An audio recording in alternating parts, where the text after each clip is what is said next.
Bwanda wajo nyabdo mwombo maka golo chunge magongino madonjo nyake chudi mako.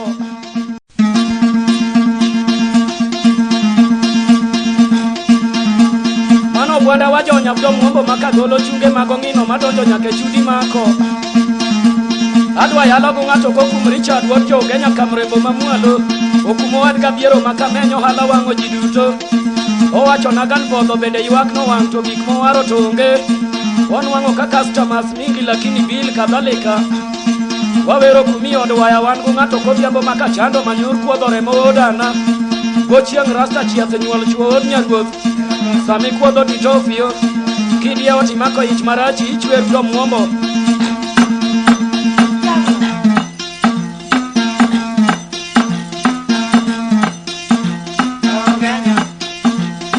Kenya, Yao Kenya, Yao Kenya. Yo, yo, kwanu kumaninda. Kawera kwanu kumawe. Time dojo kama tumbo time ne wera mwamba kwanu kumaninda.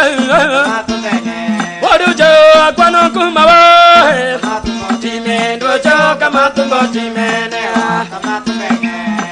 Ameriko indo kolo Ameriko gelo nyangoma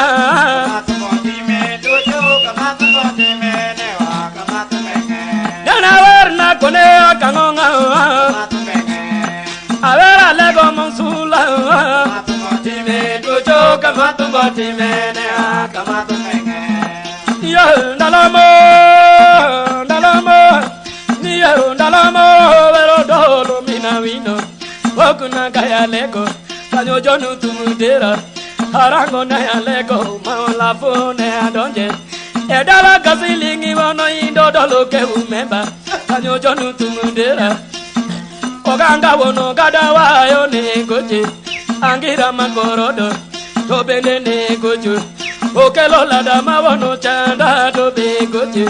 Nyadero kanyadero ke ugo pande be gojo. Dole no mini beki. Kanyo dolu nena yale Kinyine kana duwago Agalo bubenyo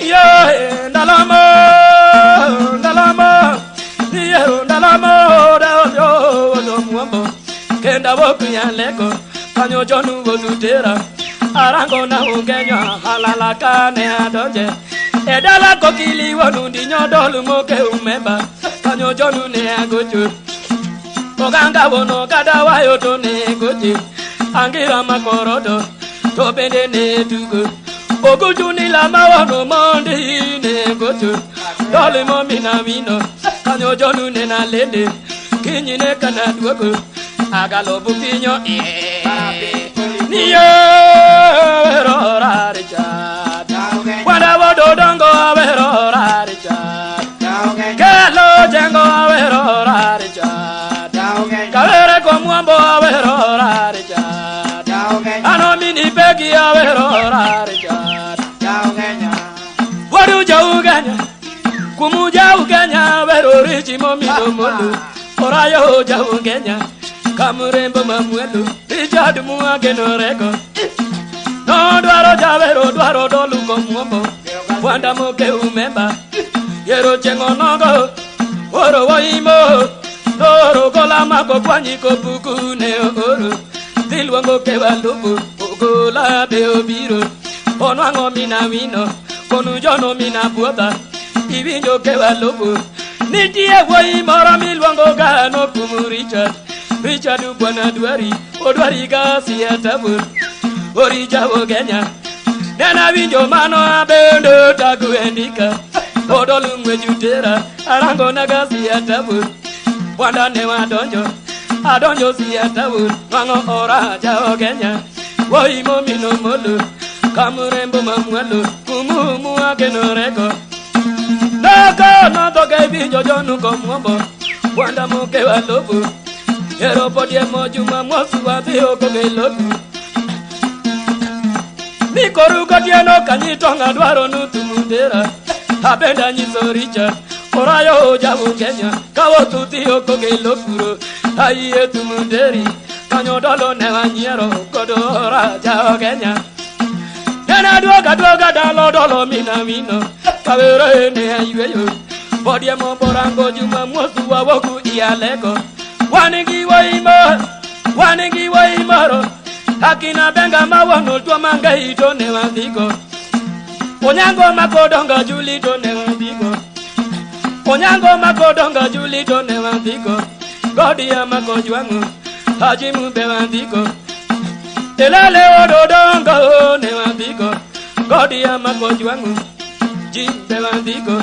Oviambo makachando ngole ani ne wandiko. Fujonu ne wandonjo. Wadonjo siyantabu. Tedakika kidogo apoyo kakare donjo. Kanyo jonu ne wandite. Warango nwaga koge lokuro. Obwanda ne wandonjo. Wadonjo koge lokanyo. Wani gokumu Richard. Ero ne wagojo. Wagojo to wabuto. Wani gokumu Richard. Gini giwaima. To waima. Abiaro makamenyu jau Kenya bebuta. Gini gokumu Richard. Chabore jau Kenya lwa judo bebuta. Gini gokumu Richard. Auma kamala muya bebuta. Gini gokumu Richard. Polo bonotuka. Polo ni bebuta.